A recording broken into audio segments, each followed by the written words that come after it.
Well, moving on now, Pakistan's export story right now is one sector that is carrying the best and the rest.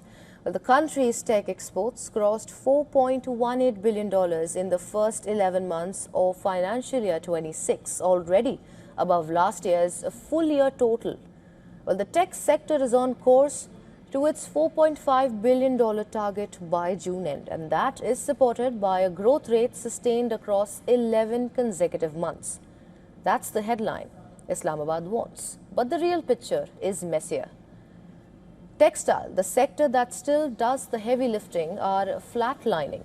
Value-added textile exports totaled $11.299 billion in the 9 months to March 2026, and that is only a marginal 1% increase, with overall textile and apparel exports actually down 0.5% to $13.58 billion from a year earlier. Cotton yarn and fabric, the upstream base of the chain, fell 7% to $2.284 billion. And this isn't a one-month dip, but it's a sector stuck near the same number for years, while competitors move up the value chain. The contrast tells the real story. The tech sector's 0.25% tax concession was extended to 2029 and inflows responded. That is proof that targeted policy can work. But textiles get subsidies, tax breaks and energy packages too. And output barely moves. Why? Because the constraint isn't incentives, it's structure.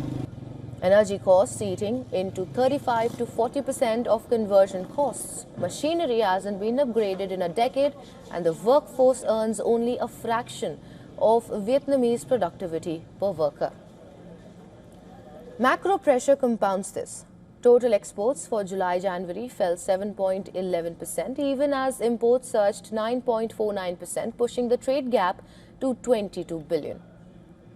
Food exports collapsed 35%, with rice alone down 40% as regional buyers diversified. Pakistan is patching a structural leak with one fast-growing sector, while the foundation of energy, productivity and diversification stays untouched. The tech sector can't single-handedly fund an import-heavy economy unless Islamabad fixes what's broken upstream.